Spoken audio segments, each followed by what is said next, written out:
The atmosphere around Buckingham Palace is thick with unease. The air of regality, once filled with carefully curated elegance and tradition, now carries an undeniable tension. Something is wrong. The British monarchy has withstood the weight of centuries, wars, scandals, political upheavals, but nothing quite like this. King Charles III, the man who waited a lifetime to ascend the throne, is now battling the greatest fight of his life, a battle against time. His health, which was already a topic of speculation since his ascension in 2022, has now taken center stage in the global conversation. Diagnosed with cancer in February 2024, the king's condition has deteriorated at an alarming rate. But there is more at stake than just the health of the sovereign. A monarch's role is not just symbolic. It is deeply entwined with the stability of a nation. If the king is truly unable to fulfill his duties, the question arises, what happens next? This is not just a matter of protocol, but a matter of national and global significance. King Charles's health crisis is no longer a private struggle, but a public emergency that could lead to the most significant shift in the British monarchy in modern history. Rumors are swirling that Charles is being pressured, perhaps even forced, to step down much earlier than expected. The looming possibility of his abdication has sent shockwaves through the royal institution, as the weight of the crown may soon fall upon the shoulders of Prince William and Kate Middleton, much sooner than anyone anticipated. The last time Britain faced such a momentous transition was in 1952, when a young Princess Elizabeth was thrust onto the throne following the untimely death of her father, King George VI. Now, history appears to be repeating itself, but under vastly different circumstances. King Charles has been a controversial figure for decades, from his ill-fated marriage to Princess Diana to his long and complex relationship with Queen Camilla. His reign was never meant to be long, but few expected that it would be this short-lived. And now, as he struggles with his declining health, a decision must be made, one that will determine the fate of the monarchy for generations to come. For King Charles, the thought of stepping down is more than just a personal defeat. It is the realization of an unfulfilled destiny. Having waited more than 70 years to sit on the throne, to relinquish it now would feel like a cruel twist of fate. But as the king's health continues to falter, the pressures from within the palace walls and from the public grow stronger. The monarchy is built on stability, and an ailing king is a risk the institution may not be able to afford. There are whispers within royal circles that plans for an accelerated transition are already being set in motion. Advisors, medical experts, and even government officials have been weighing the implications of Charles's possible abdication. The question remains, will he accept the inevitable, or will he cling to power until the very last moment? The British public is divided. There are those who sympathize with Charles, seeing his illness as a tragic twist in a life already defined by struggle and sacrifice.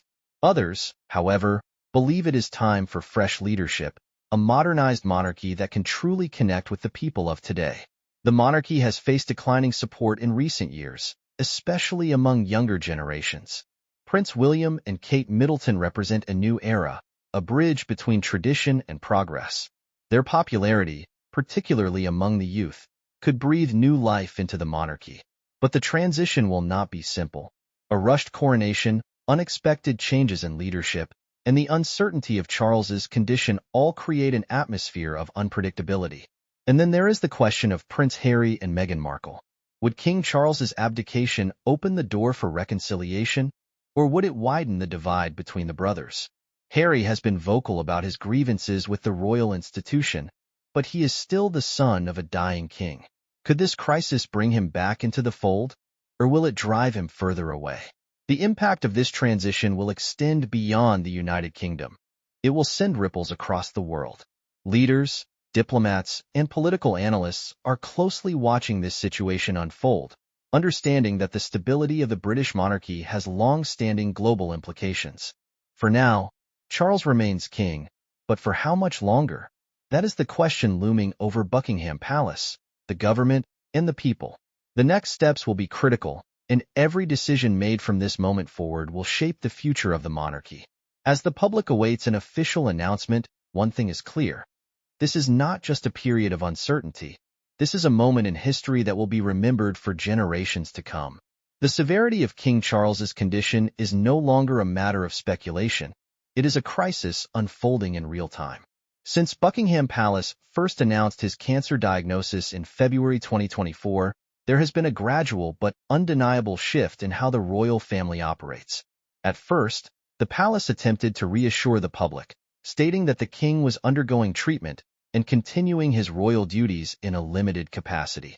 But as weeks turned into months, the reality of the situation became harder to mask.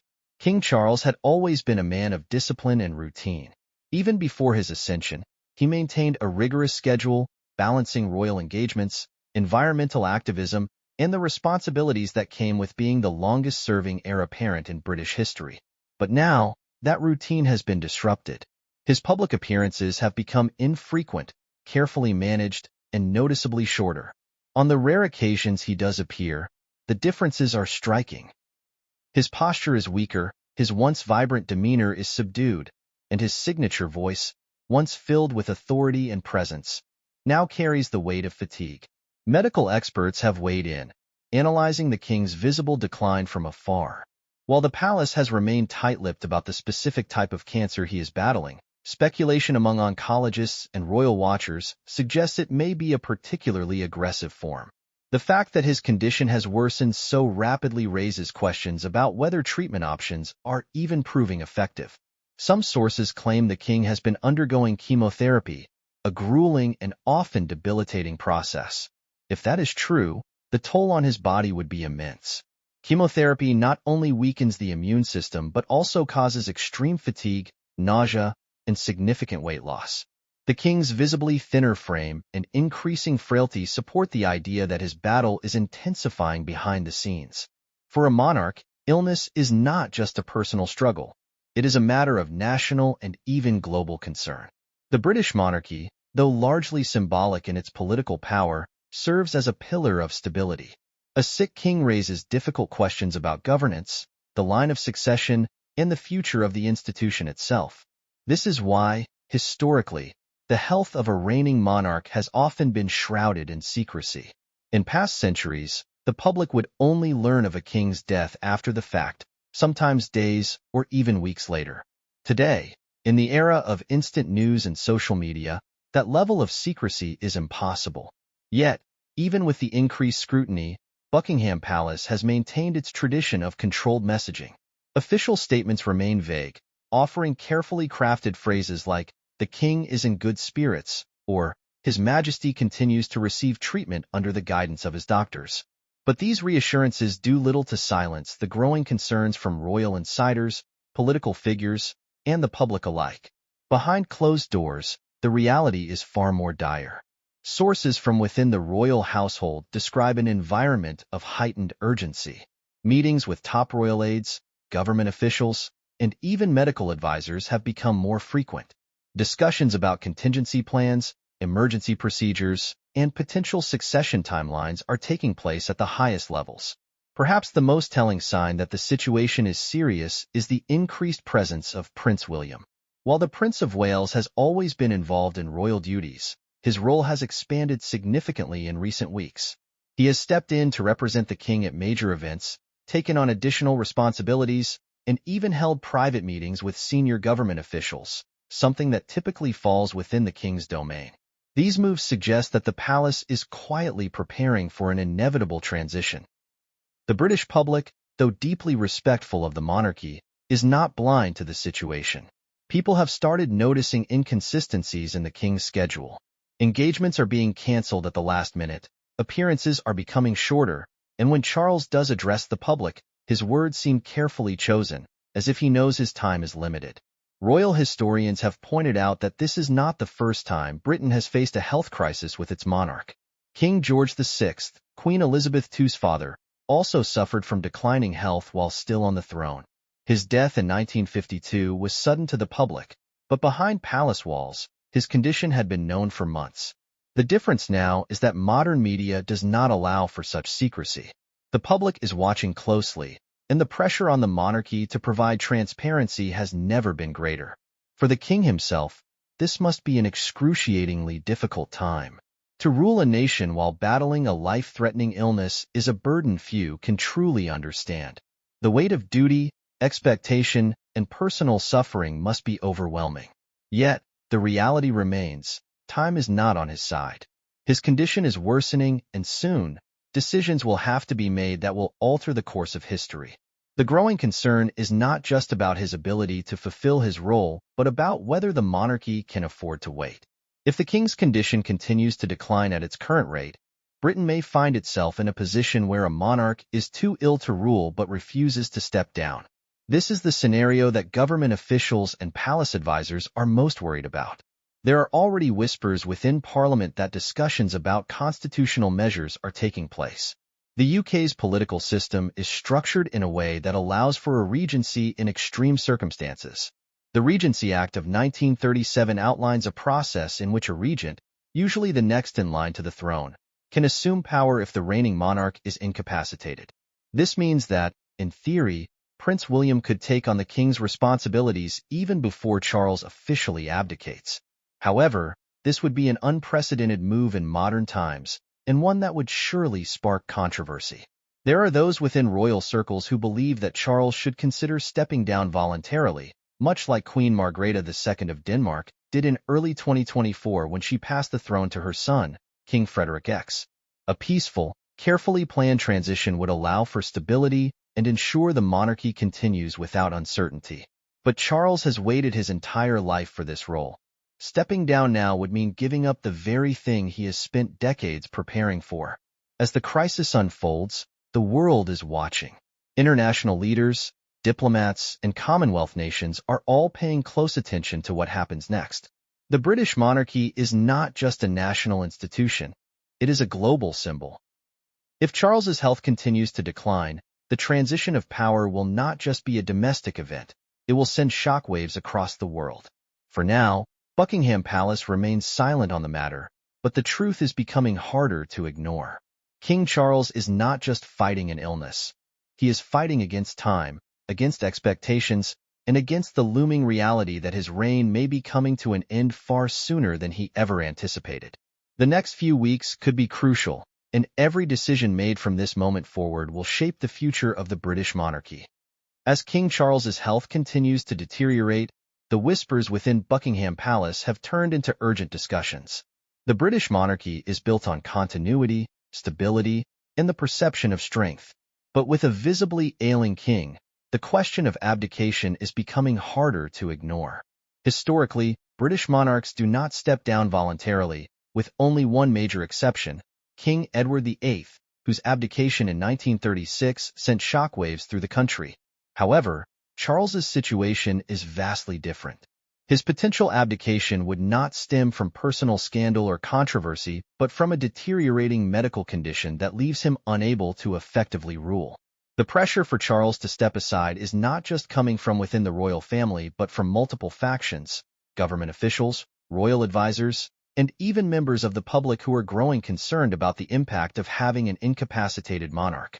The longer this situation drags on, the more difficult it becomes for the monarchy to maintain its credibility. One of the strongest voices in this discussion is coming from senior government officials.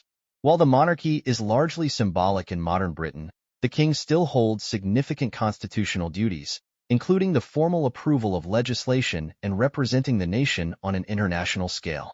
In moments of crisis, he is expected to be a figure of reassurance and stability. If Charles is unable to perform these duties effectively due to his declining health, then a constitutional crisis could arise. Behind closed doors, there have already been discussions within Parliament regarding the potential need for a regency or a formal abdication. The Regency Act, which was last updated in 1953, allows for a regent to take over if the king is deemed incapable of ruling. However, invoking such a measure requires a formal declaration by the Prime Minister, the Lord Chancellor, the Speaker of the House of Commons, and the Master of the Rolls. This process is not taken lightly and has never been used in modern history. Some argue that the best course of action would be for Charles to voluntarily step down, allowing for a smooth and carefully planned transition of power. This would ensure that Prince William, as the heir apparent, could begin his reign without the chaos and uncertainty that would come with an emergency abdication. However, stepping down is not a decision that Charles is likely to make easily.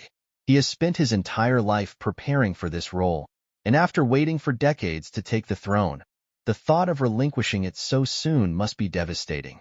Within Buckingham Palace, the pressure to convince Charles to consider abdication is mounting.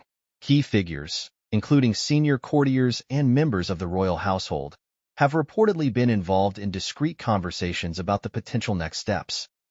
Even Queen Camilla, who has been a steadfast supporter of Charles throughout his reign, is said to be deeply concerned about his ability to continue leading the monarchy. Camilla's position in all of this is particularly complex. Having fought for decades to be accepted by the public and finally recognized as queen, she now finds herself in a precarious position. If Charles steps down, what happens to her? Will she continue to have a role in the monarchy, or will she quietly fade into the background as the focus shifts to William and Kate? These are questions that have yet to be answered, and they add another layer of uncertainty to an already complicated situation. Public opinion is also playing a crucial role in the growing calls for Charles to abdicate. Polls conducted in recent weeks have shown a significant shift in sentiment. While there was initial sympathy and support for the king following his cancer diagnosis, that support is now giving way to concerns about the future of the monarchy. A growing number of Britons believe that it is time for fresh leadership and that William and Kate are better suited to lead the royal family into the future. The younger generation, in particular, appears to be more open to the idea of a transition. Unlike their parents and grandparents, who grew up during Queen Elizabeth II's reign and valued continuity above all else, younger Britons see the monarchy through a different lens. They view William and Kate as modern, relatable figures who can connect with the public in a way that Charles never could. The international community is also watching closely. Leaders from across the Commonwealth and beyond are taking note of the situation, as the stability of the British monarchy has long-standing implications on global diplomacy. Some Commonwealth nations, such as Australia and Canada, have been openly debating the idea of breaking ties with the monarchy in recent years. A crisis like this could further accelerate discussions about whether these countries should move toward becoming republics. For Charles, the idea of stepping down is not just a personal decision. It is a matter of historical significance. Abdicating would mean being the first British monarch in modern history to do so for health reasons. It would redefine his legacy and set a precedent for future monarchs facing similar situations. But the real question remains: how long can this uncertainty continue before a decision must be made? The monarchy thrives on stability, and right now, it is standing on shaky ground. Every day that passes without a clear plan increases the risk of a constitutional crisis. If Charles's health continues to decline, there may come a point where the decision is no longer his to make. The British public, the government, and even members of the royal family are all waiting for an answer. Will Charles choose to step down gracefully, securing his legacy as a monarch who put the institution above himself? Or will he hold on to power for as long as possible, despite the growing concerns about his ability to lead? These questions remain unanswered, but one thing is clear: the clock is ticking, and the pressure to make a decision is reaching a breaking point. The next few weeks could be some of the most critical in modern royal history. The sudden deterioration of King Charles's health has not only triggered discussions about his potential abdication, but has also placed Prince William and Kate Middleton in an unexpected position. While they have long been considered the future of the monarchy, their ascension was expected to be years, if not decades, away.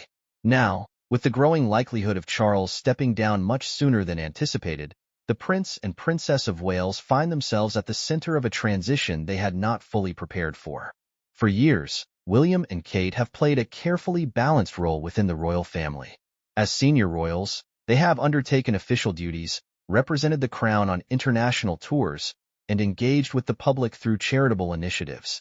However, their position has always been one step removed from the direct responsibility of ruling. While they have been groomed for leadership, the expectation was that they would have more time to adjust to the weight of the crown.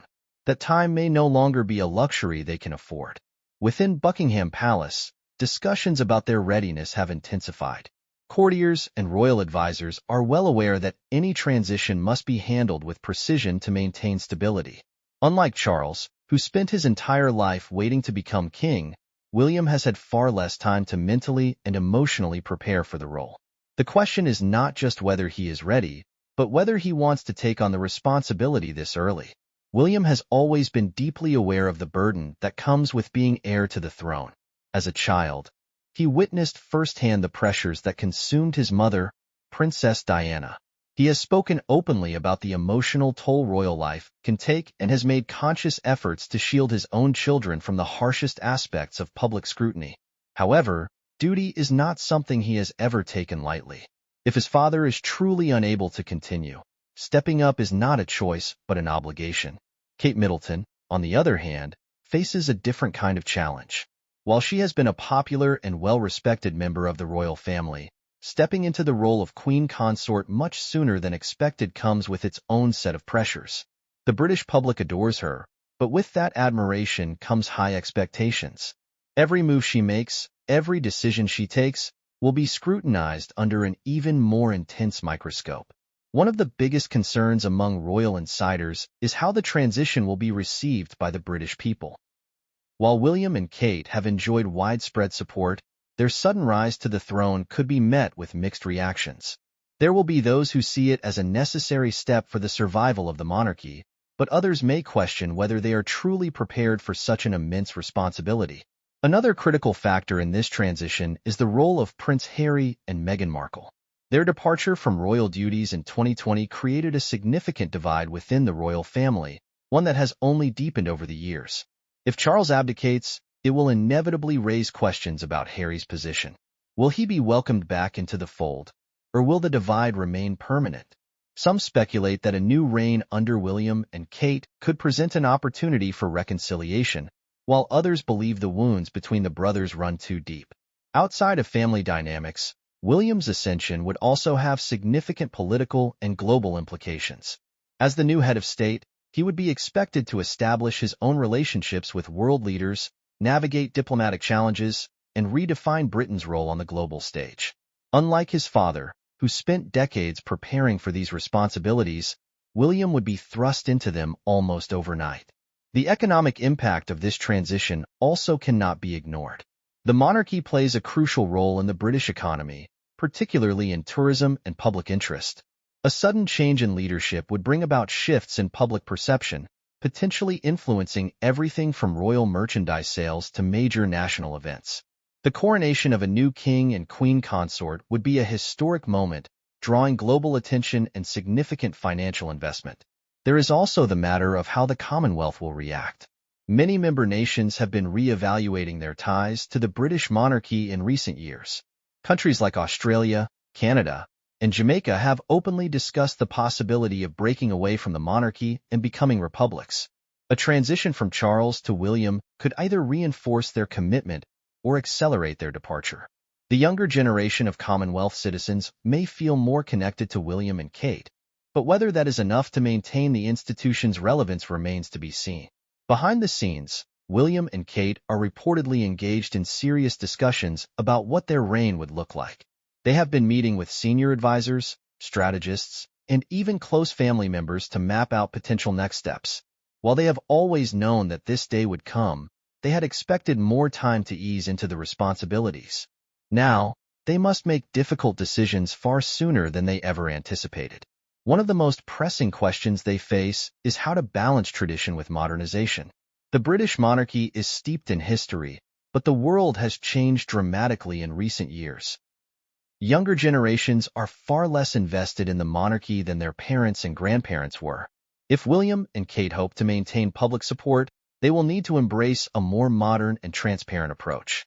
This could mean cutting back on outdated traditions, increasing their direct engagement with the public, and adopting a more relatable image. Some royal watchers believe this transition could mark the beginning of a radically different era for the monarchy.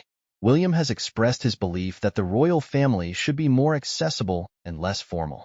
If he follows through on these ideals, his reign could look very different from that of his father and grandmother. However, the challenges ahead should not be underestimated. Stepping into leadership at a time of crisis is never easy. If William and Kate ascend the throne due to Charles's failing health, they will have to navigate not only the grief of losing a father, but also the immense pressure of proving themselves as capable leaders. For now, the future remains uncertain. The only certainty is that the monarchy is at a crossroads, and the decisions made in the coming weeks and months will shape its future for generations. William and Kate are standing on the precipice of history, whether they are ready or not.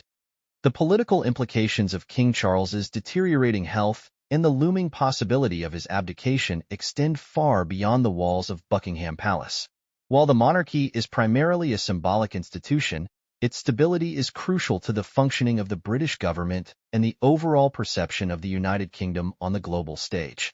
A sudden transition of power would not only raise constitutional questions, but could also influence political dynamics within the country and across the Commonwealth. One of the immediate concerns surrounding this transition is the role of the British government in ensuring a smooth handover of power. While the Prime Minister and Parliament do not have direct control over the monarchy, they play a crucial role in maintaining national stability. Historically, moments of royal uncertainty have coincided with political challenges, and this situation is no different. If Charles steps down due to health reasons, the government must navigate the transition carefully to avoid unnecessary upheaval. The Prime Minister, currently tasked with managing the country's economic and social policies, would suddenly find themselves involved in delicate discussions about the line of succession and the formal proceedings that follow an abdication. Meetings between Buckingham Palace and Downing Street would become more frequent, as both institutions work to ensure the transition does not lead to instability or public unrest. The constitutional process for such an event must be meticulously followed, as any missteps could create confusion or even controversy over the legitimacy of the transition. Another pressing issue is the involvement of Parliament in the transition. While the monarchy is not a governing body, it still holds formal responsibilities that require collaboration with elected officials. If Charles's condition worsens to the point where he can no longer perform his duties, the government may need to consider invoking the Regency Act. This would place Prince William in a position of authority even before an official abdication occurs. However, this move would require approval from key political figures, including the Prime Minister and the Lord Chancellor, making it a politically sensitive issue. The reaction of political parties also plays a significant role in how this transition unfolds. The monarchy, while separate from government affairs, still holds influence over national sentiment. Political leaders will likely weigh in on the situation, either to express their support for a stable transition or to use the moment as an opportunity to push for broader constitutional reform. Some politicians, particularly those in favor of reducing the monarchy's influence, may use this moment to reignite discussions about whether Britain should continue with a hereditary system of rule or move towards a more modernized approach. Beyond the UK, the international reaction to this transition is equally significant. The British monarchy is one of the most recognized institutions in the world, and any major change to its leadership will have ripple effects across global politics. Countries that have historically maintained close ties to the UK, such as the United States, France, and Germany, will be closely watching how this transition is handled. Diplomatic relations, trade agreements, and political alliances often carry an underlying element of continuity, and sudden changes in leadership can lead to shifts in international strategy. Perhaps the most affected group outside of Britain is the Commonwealth. The organization, which consists of 54 member nations, has long been linked to the British monarchy. King Charles serves as its symbolic head, but his potential abdication could lead to further questions about whether the Commonwealth should remain connected to the British royal family. Many nations, particularly in the Caribbean, have already begun discussions about breaking away from the monarchy. The transition to William's leadership could either solidify ties with these nations or push them further toward independence. Australia and Canada, two of the largest Commonwealth nations, have also been at the center of debates over the monarchy's role in their governments. While both countries still recognize the British monarch as their head of state, there have been growing discussions about shifting toward a republic. The transition from Charles to William could accelerate these conversations, with some leaders viewing the moment as an opportunity to reassess their national identities and governance structures. Even within the UK, discussions about the monarchy's role could gain momentum. In Scotland, where calls for independence have remained strong, the idea of a new monarch could fuel debates over whether the country should break away entirely. If William becomes king sooner than expected, he will likely need to address these concerns early in his reign to prevent further political fragmentation. On a practical level, The transition would also involve significant governmental coordination for national events. A royal abdication and coronation are not just ceremonial matters. They require extensive planning, security measures, and public engagement. Government officials, police forces, and intelligence agencies would need to ensure that all events related to the transition occur smoothly and without incident. Any disruption during such a historic moment could lead to widespread criticism of both the monarchy and the government's handling of the situation. The financial implications of this transition must also be considered. A coronation is an expensive event, and in a time of economic uncertainty, the British government may face criticism for spending large sums of money on royal ceremonies. Public sentiment will play a significant role in how these events unfold. If the monarchy is perceived as out of touch with the struggles of everyday citizens, support for the institution could decline. Government officials will need to work closely with the royal household to ensure that the transition is seen as a moment of unity rather than excess. Another important factor in this transition is the role of the media. The press has always played a significant role in shaping public opinion about the monarchy, and this moment will be no different. Political analysts, journalists, and commentators will scrutinize every aspect of the transition, from the official statements made by Buckingham Palace to the body language of the key figures involved. Any misstep in messaging or public relations could lead to damaging narratives that further complicate the situation. The British government, along with the royal family, will need to ensure that communication is clear, transparent, and reassuring to the public. The last thing the country needs during such a momentous transition is uncertainty or speculation that leads to unnecessary panic. Carefully crafted messaging will be essential in maintaining trust in both the monarchy and the government. Ultimately, the political implications of this transition extend far beyond the simple matter of who sits on the throne. The monarchy is deeply intertwined with Britain's identity, both at home and abroad.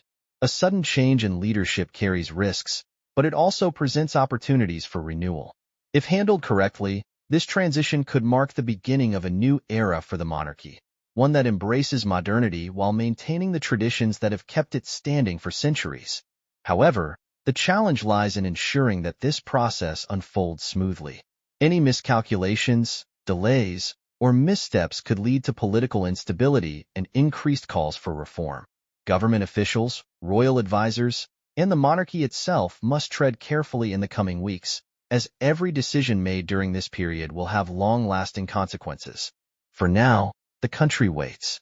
Will King Charles make the difficult decision to step aside for the sake of stability, or will he attempt to hold on to power despite the growing concerns about his health? And if the transition does occur, how will the government, the public, and the world react? These questions remain unanswered, but what is certain is that the political landscape of Britain is about to change dramatically. For King Charles, the burden of ruling the United Kingdom has always been more than just a ceremonial duty. It is a lifelong responsibility, a role he waited more than 70 years to inherit, only to find himself faced with a crisis that threatens to cut his reign short far sooner than he ever imagined. The weight of the crown is heavy under normal circumstances, but now, as he battles a debilitating illness, the emotional toll is immeasurable. From the outside, the king has maintained a carefully composed image. Royal appearances are meticulously controlled, with Buckingham Palace ensuring that the public sees a monarch who is still in command, still fulfilling his duties. But those closest to Charles know the truth. Behind the walls of the palace, the reality is far more fragile. His health is failing, his body weakening, and with it, his ability to carry out the role he has spent his entire life preparing for. For a man who has spent decades defining himself by his dedication to duty, the idea of stepping down is not just a personal loss. It is a profound identity crisis. Charles has always been deeply committed to his role, shaping his entire existence around the responsibilities that come with being king. To walk away now would mean relinquishing the very thing that has defined his purpose. His emotions must be complex, an internal battle between duty and reality. He knows the monarchy must remain strong, that a leader who cannot lead effectively weakens the institution itself. Yet, the thought of leaving before he has had the chance to truly shape his reign is agonizing. The legacy of his mother, Queen Elizabeth II, looms over him. a monarch who ruled for 70 years with unwavering dedication. He must ask himself whether stepping down would be seen as an act of self-awareness or an admission of failure. Charles's emotional struggle is compounded by the expectations placed upon him. The public, the government, and even members of his own family are watching closely, waiting to see what decision he will make. The pressure is immense. He has spent his life trying to prove himself worthy of the throne, and now, he must decide whether his greatest act of service is to let it go.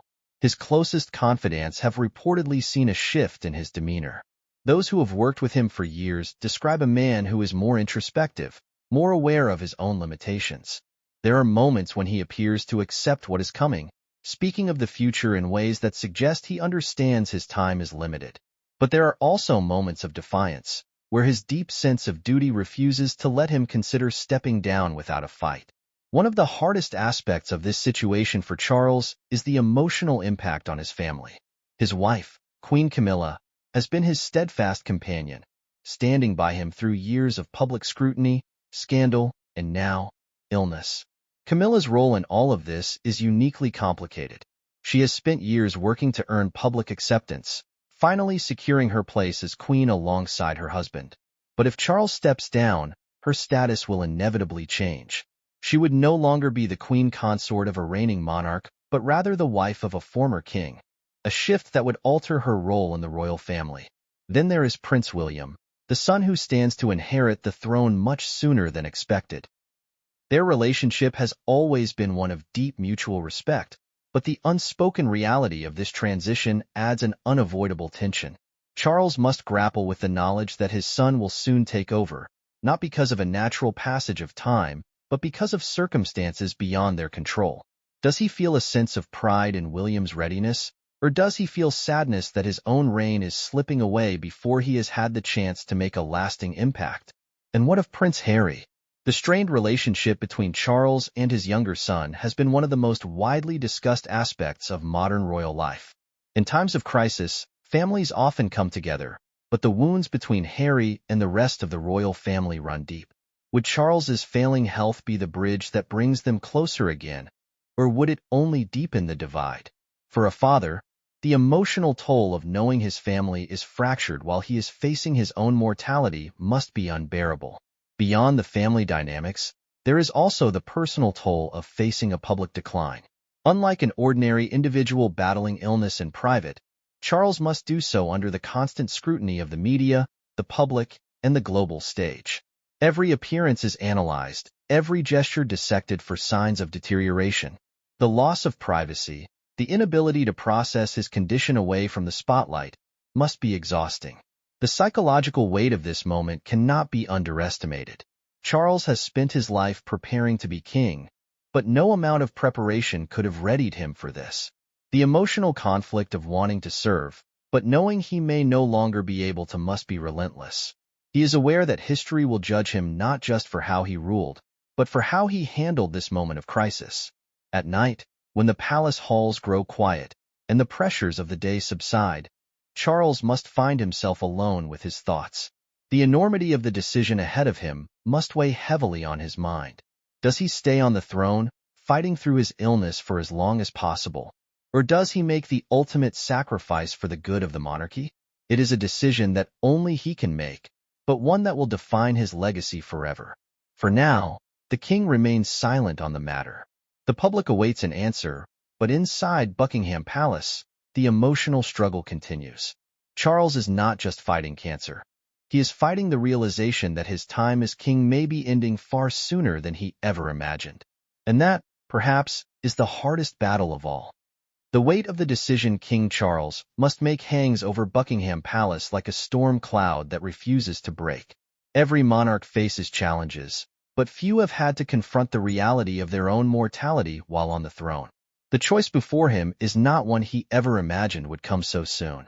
Should he step down, acknowledging his deteriorating health and ensuring a stable transition? Or should he hold on for as long as possible, fighting to fulfill his lifelong destiny despite the toll it takes on him? This decision is more than a personal one. It is a matter of national stability. The British monarchy is an institution that depends on the perception of continuity and strength. A sick and weakening king poses risks not only to the institution itself, but also to the confidence of the nation. If Charles remains in power while his health continues to decline, it could create uncertainty and division, leading to a period of instability that the monarchy cannot afford. Behind the palace doors, discussions about the king's future have intensified.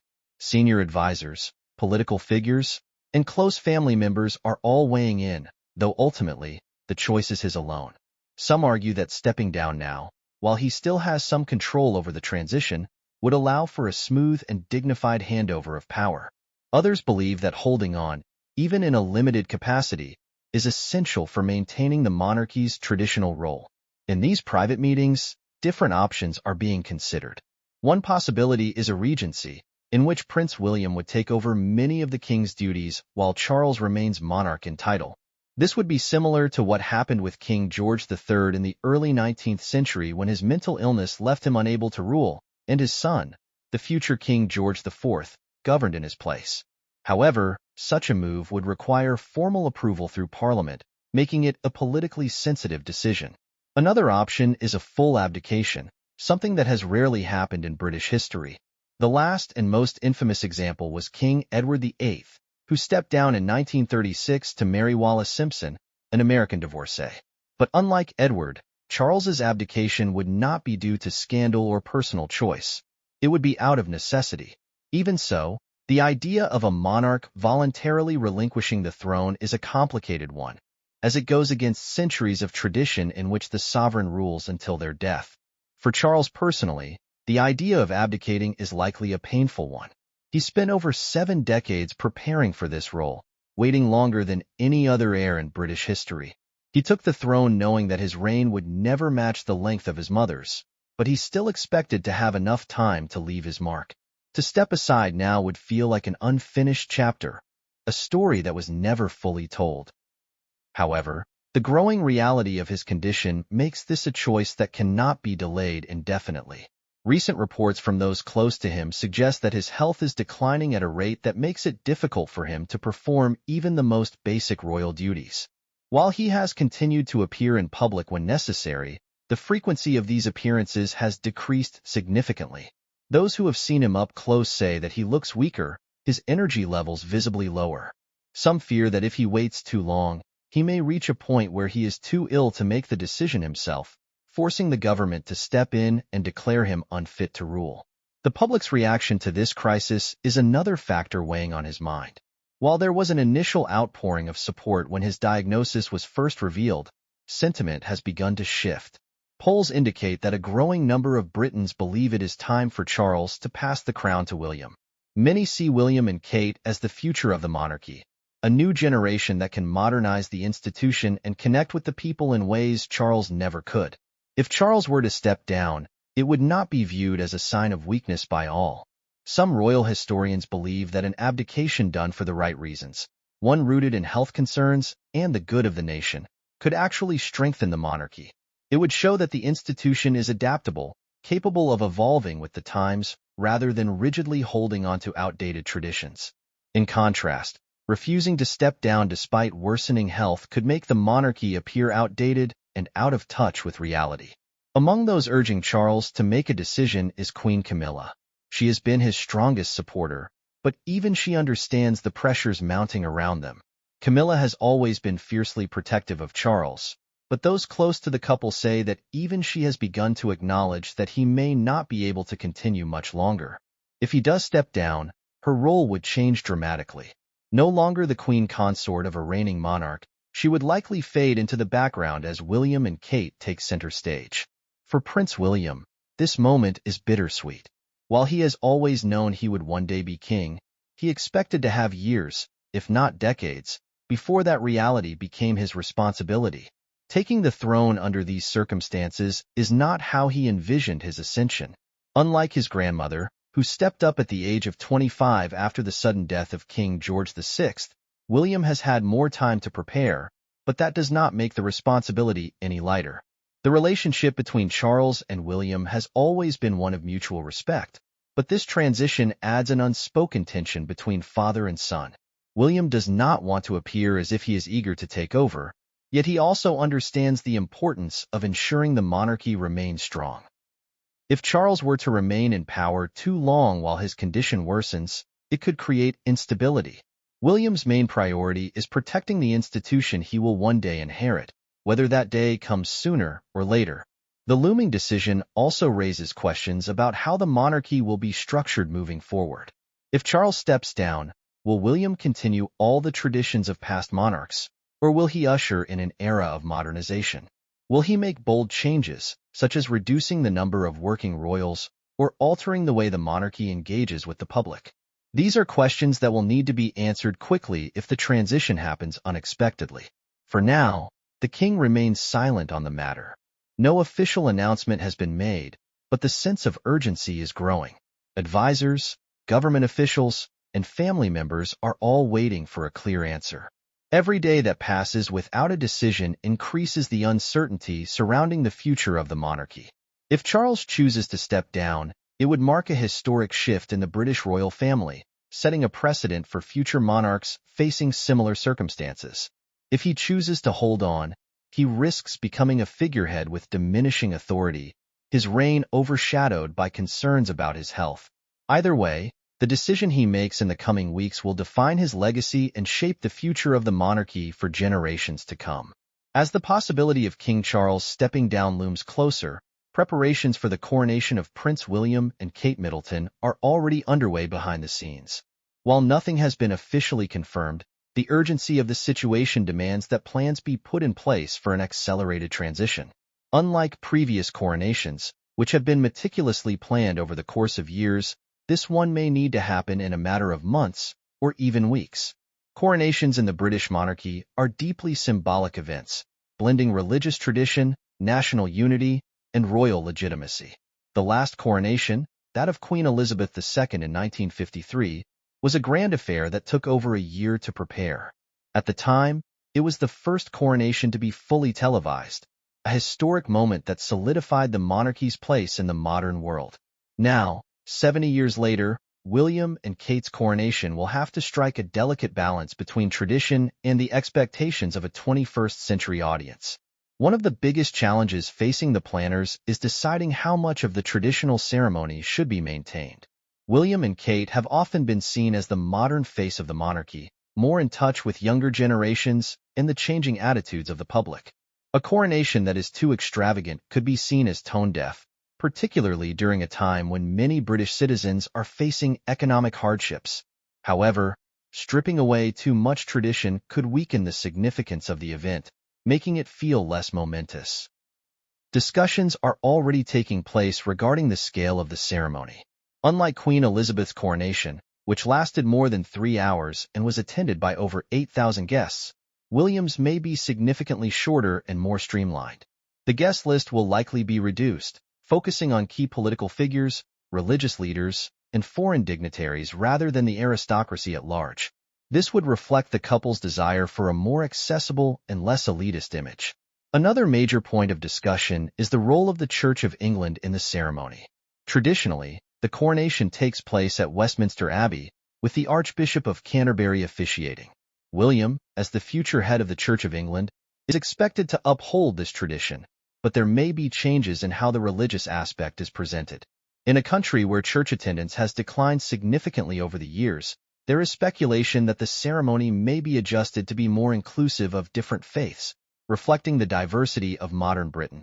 Security is also a top concern. In today's world, major public events come with significant risks, and a coronation of this scale will require the highest level of security. The Metropolitan Police, intelligence agencies, and counterterrorism units will be working around the clock to ensure that every possible threat is mitigated. The logistics of securing Westminster Abbey, controlling crowds, and monitoring potential cyber threats will require immense coordination. Beyond the ceremony itself, there are also questions about how William and Kate will present themselves as the new king and queen.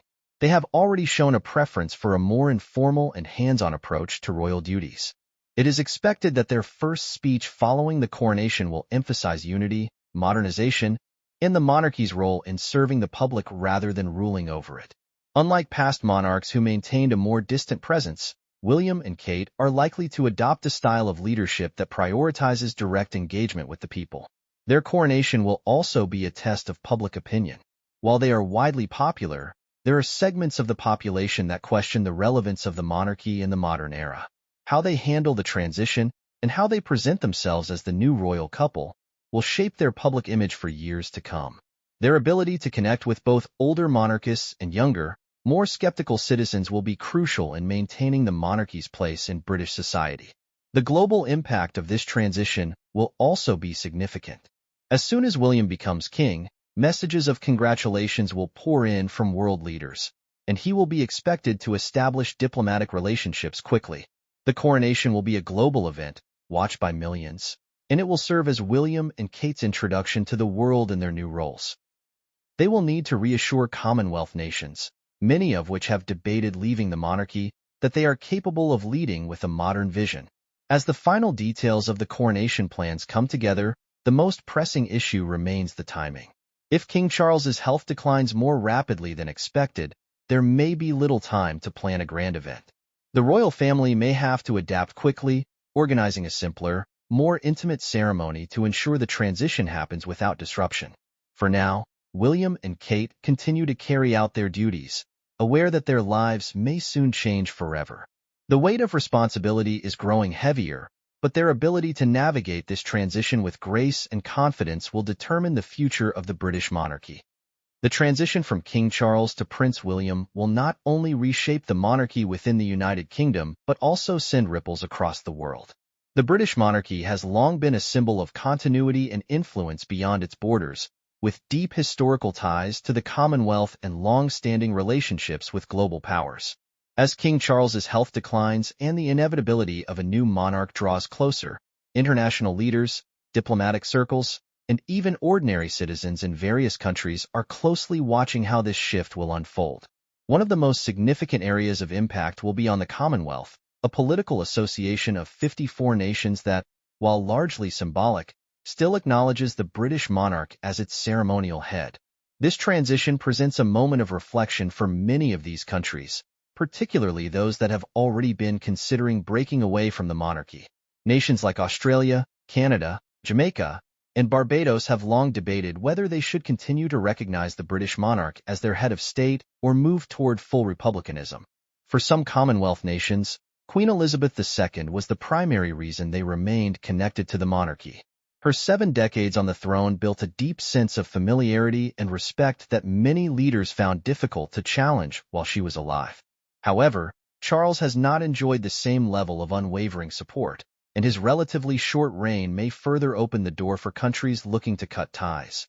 With William set to ascend the throne, leaders in the Caribbean, Australia, and Canada will likely reassess their relationships with the crown. Some may choose to hold referendums, allowing their citizens to decide whether they wish to remain under the monarchy or transition into a republic. Australia, in particular, is expected to have renewed discussions about leaving the monarchy. The debate over whether Australia should have its own head of state has been ongoing for decades, with the most recent push occurring after Queen Elizabeth's passing. While King Charles was accepted as the new head of state without major controversy, William's coronation could provide the catalyst for a final push toward independence. Many Australians admire William and Kate, but that admiration does not necessarily translate into a desire to maintain their country's connection to the British throne. Canada faces a similar situation. While the monarchy is deeply embedded in Canada's political structure, public sentiment toward the institution has been declining. A recent poll indicated that a growing number of Canadians believe their country should sever ties with the British monarchy. If William's ascension does not come with a clear plan for modernizing the institution, it could lead to serious discussions about removing the king as Canada's official head of state.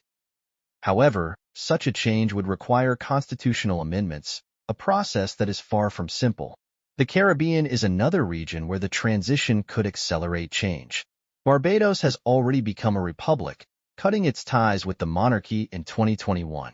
Jamaica has expressed strong intentions to follow suit, with government officials indicating that a transition away from the monarchy is not a matter of if but when.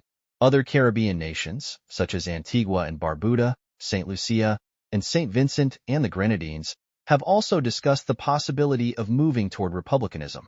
The coronation of King William may be the moment these discussions turn into concrete action. Beyond the Commonwealth, the reaction from global powers such as the United States, China, and the European Union will also be critical. While the British monarchy no longer plays a direct role in governance, it remains a soft power institution that influences diplomacy and trade relationships. The transition from Charles to William will require the new king to quickly establish his standing on the world stage. He will need to forge relationships with key leaders, reassuring allies and setting the tone for the monarchy's future in global affairs. The United States, in particular, has always had a complex relationship with the British monarchy. While America has no political ties to the institution, the royal family remains a cultural fascination for many Americans. William and Kate enjoy significant popularity in the United States, and their coronation will likely be met with major media coverage. However, William's approach to international diplomacy will be closely watched, especially in a time when global alliances are shifting, and the UK is working to redefine its position post-Brexit. China's perspective on the transition will also be significant. The British monarchy has historically been a symbol of Western influence, and Beijing may use this transition to assess whether the UK's role in global affairs is strengthening or weakening. If William takes a more modern and internationally engaged approach, he may be able to reinforce Britain's influence, but if the transition is seen as chaotic or uncertain, it could be interpreted as a sign of instability. The European Union will also be watching closely. Though the UK is no longer a member of the EU, its monarchy remains a central element of British identity and cultural diplomacy. How William approaches relations with European leaders could set the tone for future UK-EU cooperation, especially on trade and security matters. Another area of global impact will be the economic consequences of the transition. The British monarchy is a major driver of tourism, attracting millions of visitors each year to historic sites such as Buckingham Palace, Windsor Castle, and the Tower of London. William and Kate's coronation is expected to generate a significant economic boost, as royal events typically lead to increased tourism, merchandise sales, and international interest in British culture. However, there is also the financial cost of the transition itself. A coronation, even if scaled down, requires extensive funding for security, ceremonial preparations, and public celebrations. In a time when many Britons are facing economic challenges, some may question whether the expense is justified.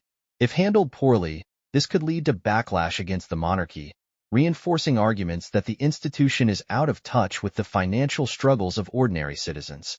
In addition to the political and economic impacts, there is also the question of how the transition will shape global perceptions of the British monarchy.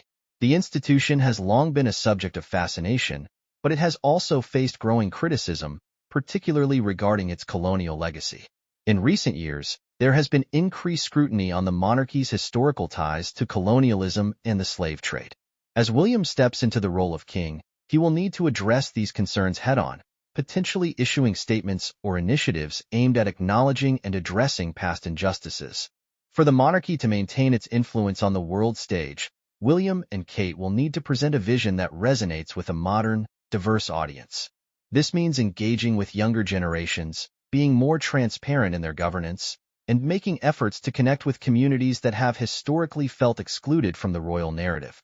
The media's role in shaping this global transition cannot be ignored. Every move William and Kate make will be scrutinized, analyzed, and debated. Social media, in particular, will play a key role in shaping public opinion.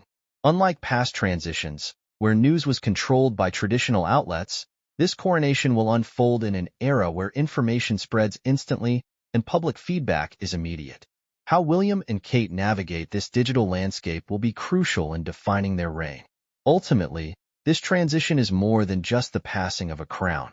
It is a defining moment in modern history, one that will determine the relevance and influence of the British monarchy for generations to come. The world is watching, and the decisions made in the coming months will shape the monarchy's place in both Britain and the global community. As the monarchy braces for an impending transition, one of the lingering questions is what will become of King Charles once he steps down. If his health continues to deteriorate at its current rate, his role in public life will inevitably change. But beyond his personal fate, the future of the royal family as a whole is also at stake. The institution has stood for centuries, adapting through wars, scandals, and shifting public sentiment. Now, it faces one of its most delicate moments in modern history. For Charles, stepping down does not mean disappearing entirely. If he abdicates due to health reasons, he would likely assume a new role as a retired monarch, still involved in certain aspects of royal life, but with significantly reduced responsibilities. The question is how he would handle this transition. Unlike his mother, Queen Elizabeth II, who remained on the throne until her final days, Charles would be entering uncharted territory. There is no modern precedent for a former king living under the reign of his successor. One possible scenario is that Charles could take on an advisory role, offering guidance to William as he assumes the throne. While William has been groomed for kingship, the sudden nature of this transition means he may still rely on his father's experience and insight. However, there would be a delicate balance to maintain. William will need to establish himself as a leader in his own right, and Charles must avoid overshadowing his reign. Another critical aspect of Charles's future is his public visibility. Will he continue to make appearances at royal events, or will he gradually withdraw from the public eye? If his health allows, he may still attend select engagements, much like Queen Elizabeth the Queen Mother did after the death of King George VI. However, if his illness worsens, he may retreat into private life, focusing on his treatment and spending time with close family members. His personal projects and passions may also shape his post-abdication years. Charles has long been known for his environmental advocacy, a cause he has championed for decades. Even as king, he sought to bring attention to climate change and sustainability. If he steps down, he may choose to dedicate his remaining years to these causes, continuing his work through the Prince's Trust and other charitable organizations. This would allow him to maintain a positive public image while stepping away from the pressures of ruling. Camilla's role will also be affected by this transition.